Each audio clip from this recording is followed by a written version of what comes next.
Suburban Ohio, late autumn. A woman is being erased. The heavy oak door slams shut, severing the life I thought I owned from the cold reality waiting on the sidewalk. My name is Alicia Norris, and I am standing with a single suitcase watching my husband laugh with his mistress in the window of the house I paid for. He believes he has stripped me of everything: my home, my money, my dignity. But as I walk away with nothing but $38 to my name, I am unknowingly carrying a secret in my coat pocket that is worth more than his entire empire. He thinks I'm the victim. He has no idea I'm about to become the storm. Like, share, comment, and subscribe to our channel. We always appreciate the time you spent here with us. The sound of the heavy oak door slamming shut echoed in my chest like a physical blow vibrating through the soles of my shoes. I stood on the manicured front lawn of the house I had spent the last 5 years cleaning, decorating, and paying for with my own sweat, clutching the handle of a single overstuffed suitcase until my knuckles turned white. It was a picturesque autumn day in Ohio, the kind that usually promised cozy sweaters and pumpkin spice. But the chill cutting through my thin jacket had nothing to do with the wind.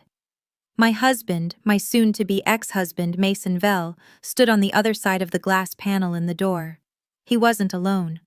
Harper Lane, his esteemed real estate partner, and the woman he'd been sleeping with for the last year, was tucked under his arm. Mason looked at me with a flat, terrifyingly professional expression, the same look he gave tenants right before he served them an eviction notice. He didn't look like a man ending a marriage.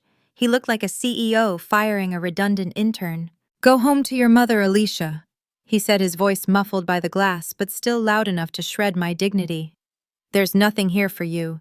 You know the paperwork you signed, the house, the business accounts, the cars, they're in my name. You trusted me with the legalities, remember? I built that business with you," I screamed, my voice cracking, desperate for the neighbors not to hear, but unable to stop myself.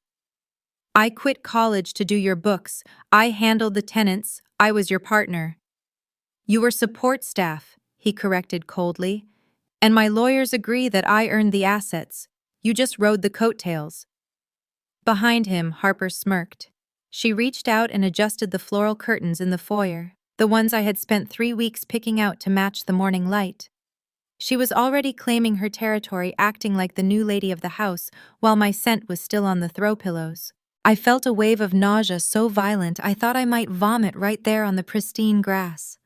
I was humiliated, gutted, and trembling with a rage that felt too big for my body. I felt erased like a ghost forced to watch someone else step into my life and claim my identity. I checked my phone. I had exactly $38 in my checking account.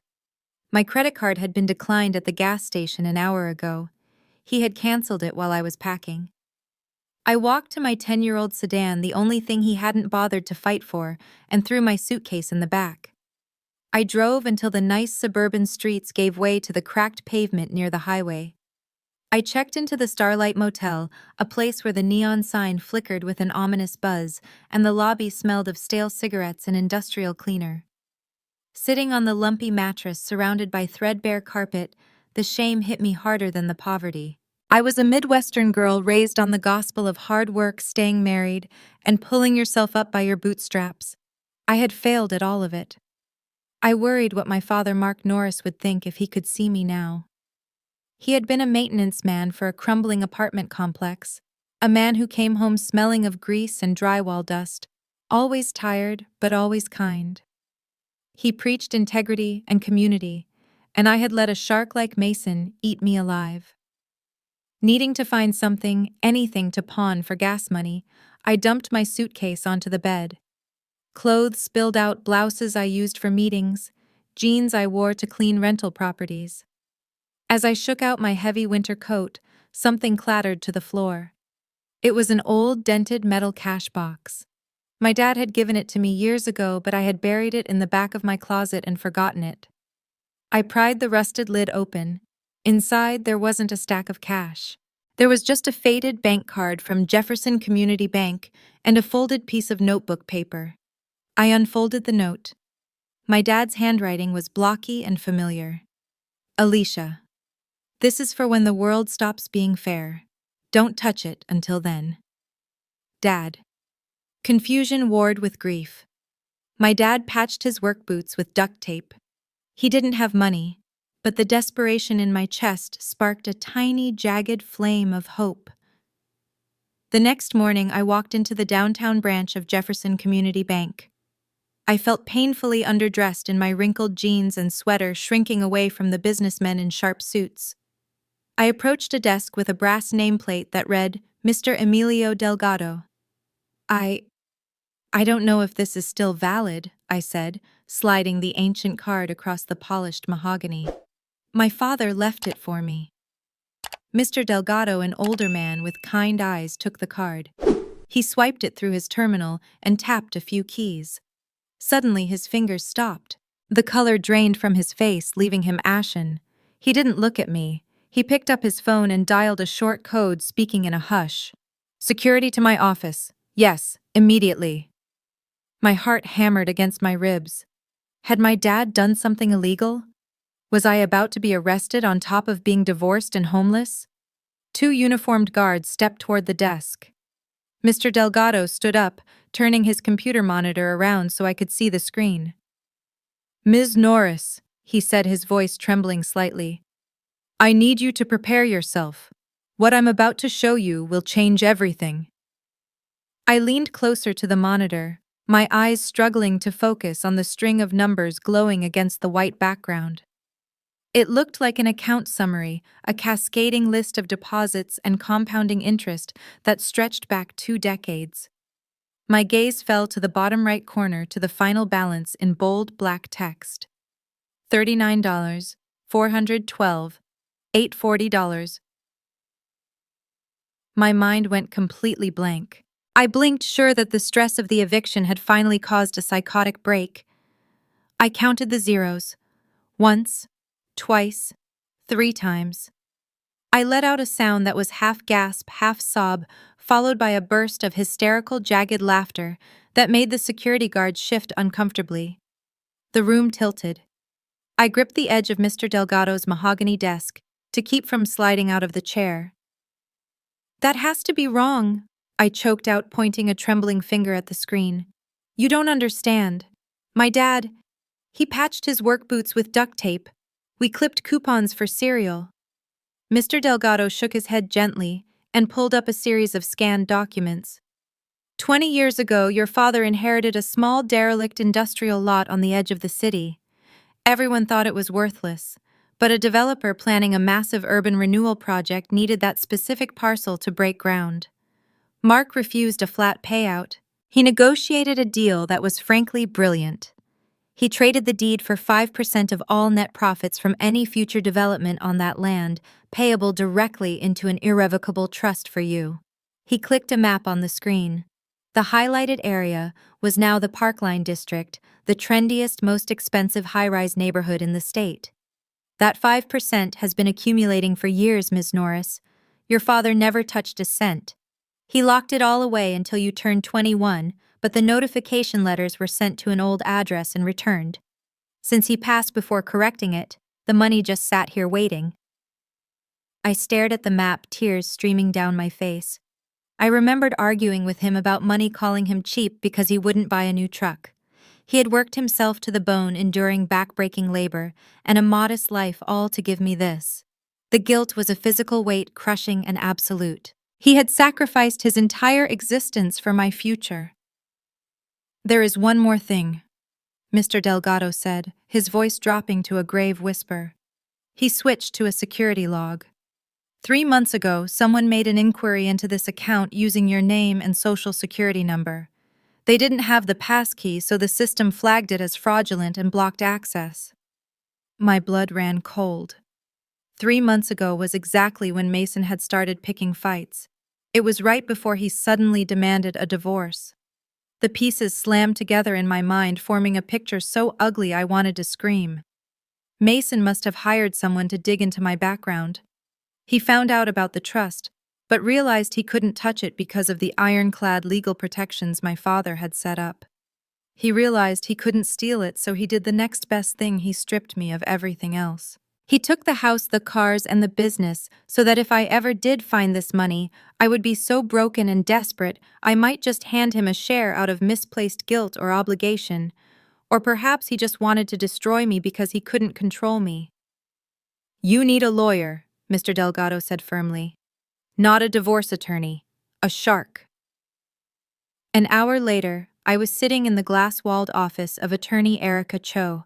She was terrifyingly sharp listening to my story, with the intensity of a predator watching prey. When I told her about the fraudulent inquiry and Mason's timing, her eyes narrowed. Legally, this money is 100% your separate property, Erica said, tapping her pen on the table. Mason has zero claim to it, but men like him don't care about the law. They care about leverage. He tried to bury you before you could find your shovel. While we spoke, her team had been running a background check on Mason's recent activities. A printer whirred in the corner. An associate walked in and handed Erica a thick manila file. She opened it, scanned the first few pages, and her expression darkened. Alicia, Erica said, sliding the file across the table toward me. We found records of the private investigator he hired to find your trust. But we found something else, too. She pointed to a stack of papers clipped together. These are sealed lawsuits and consumer complaints against Vellon Lane properties.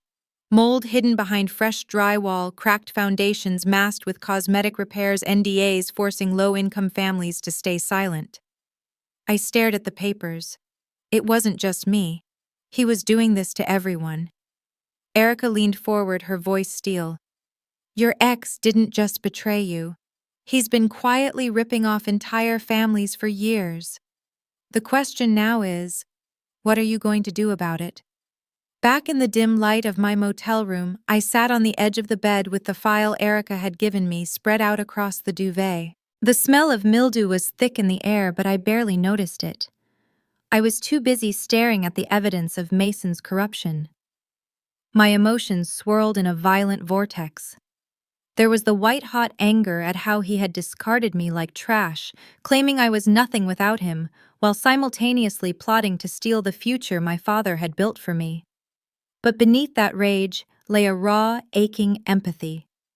The names in these files, families he had scammed, corners he had cut, were people just like the neighbors I grew up with.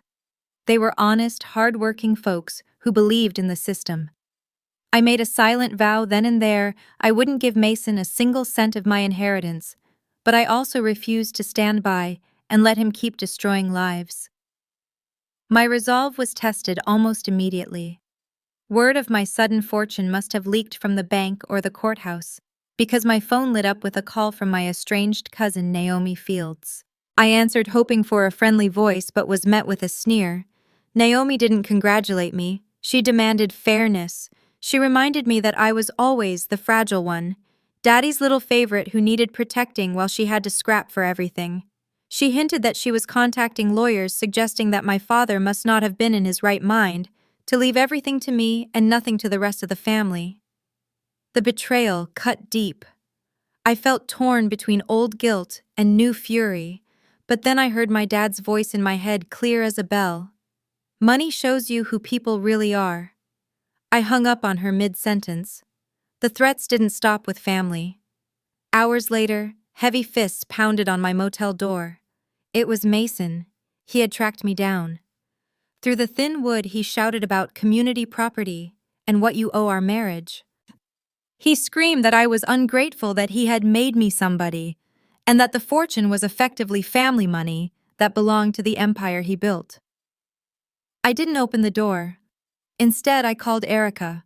She instructed me to record the audio and stay put.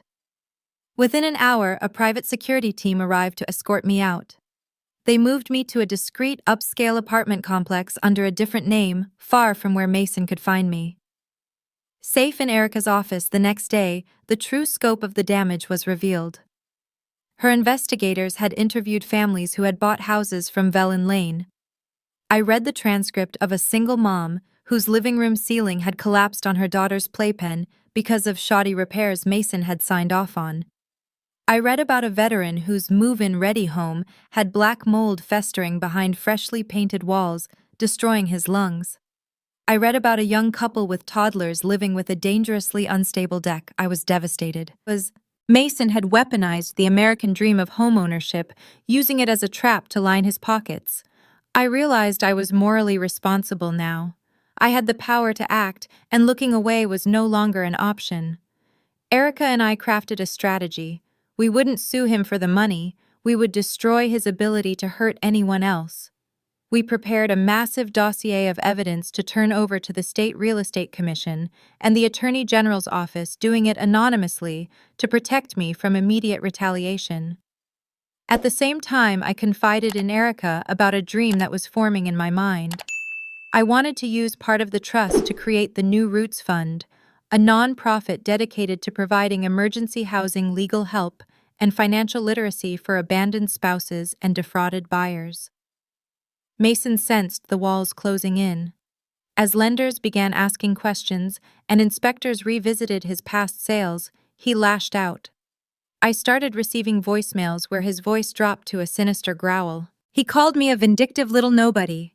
He threatened to smear my reputation, to tell everyone I was mentally unstable and had to be institutionalized. He threatened to leak private details of our marriage. I felt a spike of real fear, but beneath it a dark thrill. He was scared. For the first time, the great Masonville was terrified of me. I refused to hide in a penthouse. I moved into a modest apartment in a mixed-income neighborhood, rejecting the luxury lifestyle Mason coveted. With Erica's help, I officially formed the New Roots Fund. I started meeting with women who had been destroyed by divorces tied to abusive partners. In their tired, frightened eyes, I saw my own reflection.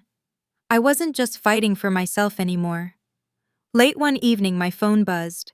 It was Erica, and her tone was urgent. Alicia, the investigators just executed a surprise inspection at Velen Lane's offices. They found falsified reports and doctored inspection forms right on his desk. This isn't a civil slap on the wrist anymore. It's about to get criminal. I looked out at the streetlights of my new neighborhood, my heart racing. I realized with crystal clarity that my personal revenge had transformed into a full-blown community reckoning. The collapse of Masonville wasn't a slow burn. It was an explosion that lit up every screen in the city.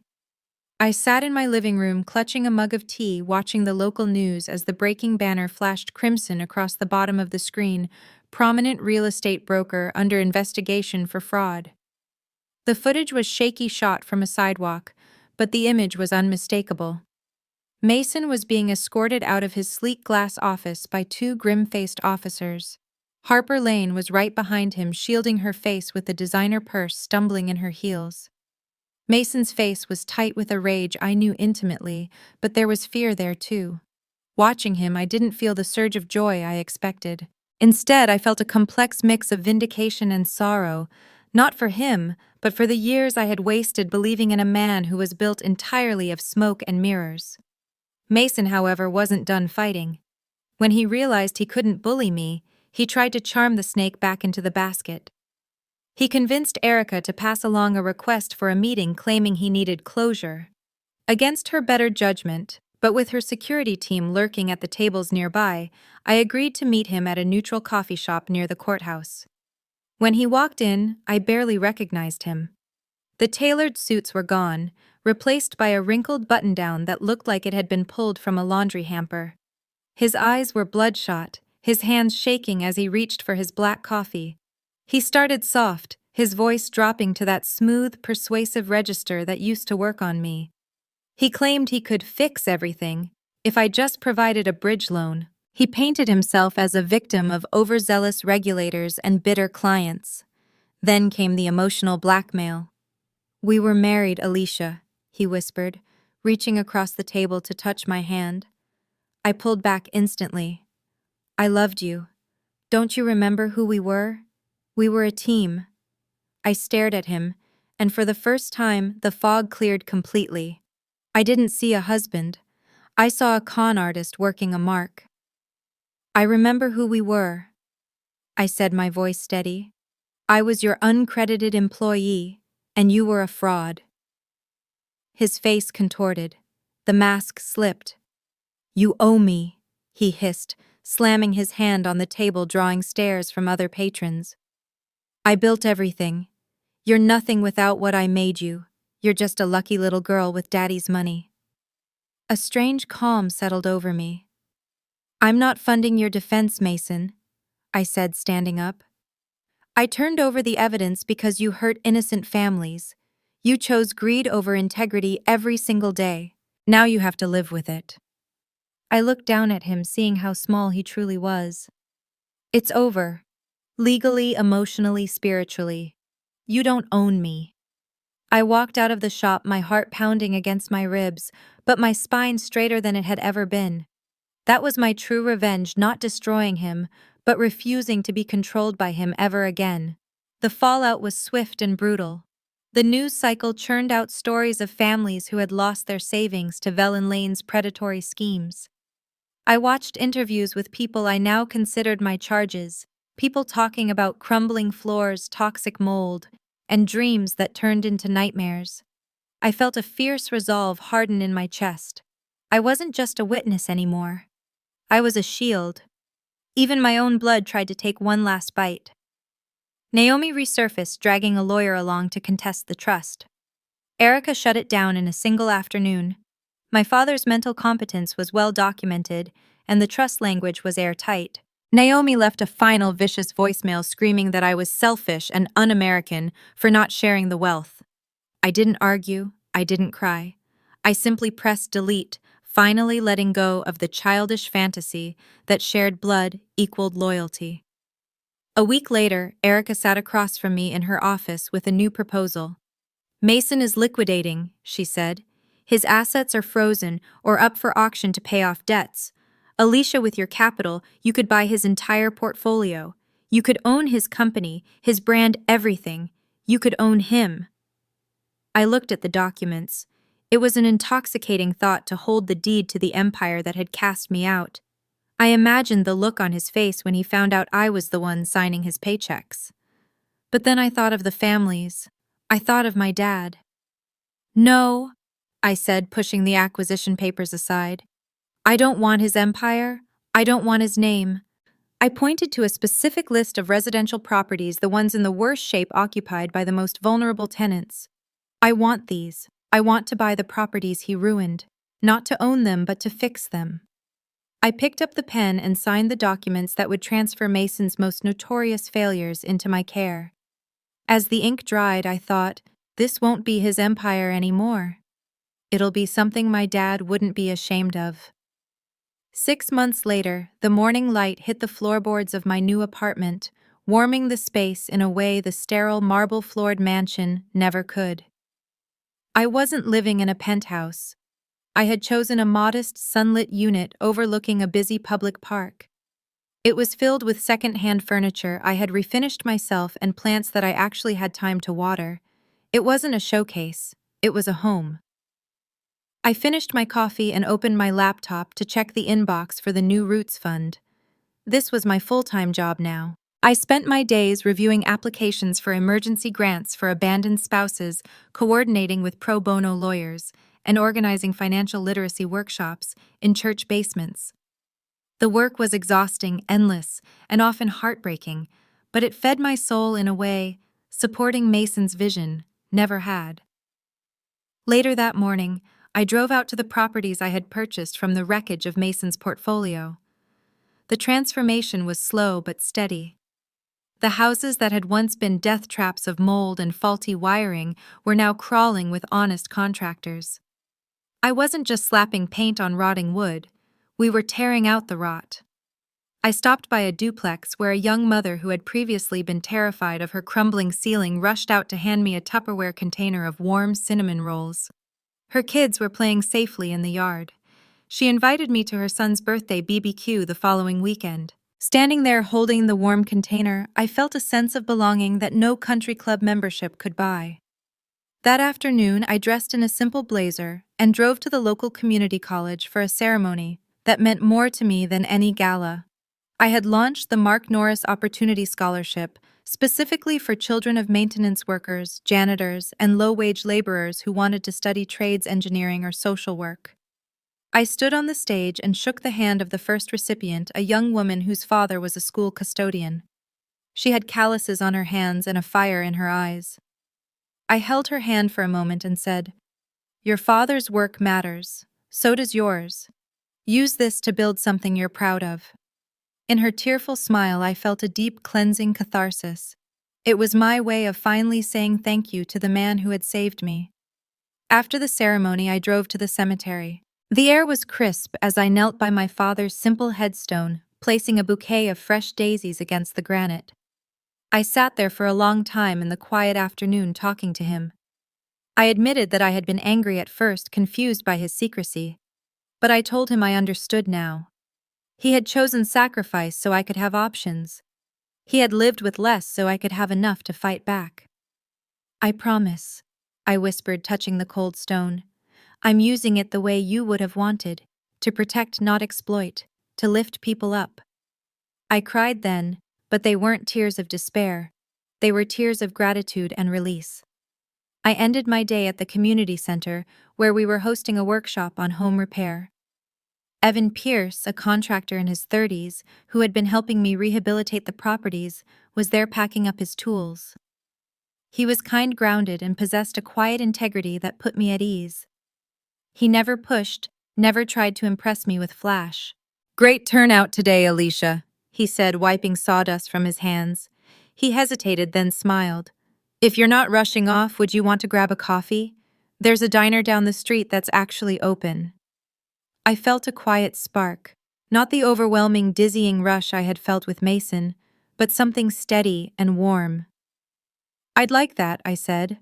I wasn't defined by romance anymore, but for the first time in a long time, I was open to a healthy connection. That night, back in my apartment, I stood by the window watching the city lights flicker. I thought about Mason. I had heard through the grapevine that he took a plea deal on several fraud counts. He had lost his license, his reputation was in shreds, and he was working a dull, mid-level sales job under a micromanaging boss. I didn't feel the urge to gloat. I barely thought about him at all. He was just a closed chapter, a warning label on a bottle I would never drink from again. I sat down at my desk to draft plans for expanding the New Roots Fund to a neighboring city. I opened the drawer and looked at the note my father had left me, the paper now soft with age. "For when the world stops being fair." The world was still unfair. People were still cruel. But as I typed the first words of the new proposal, I realized that for the first time in my life I had the power to fight back, not with rage, but with mercy. And that was the one thing Mason could never understand. Alicia proved that true power isn't about control, but about what you build for others. If you enjoyed this journey from betrayal to redemption, please like this video and subscribe to the channel. What would you do if you found a secret trust fund? Let us know below. We read every single comment of your thoughts. Thank you for listening. This has been a story from Revenge Hour. We'll see you next time.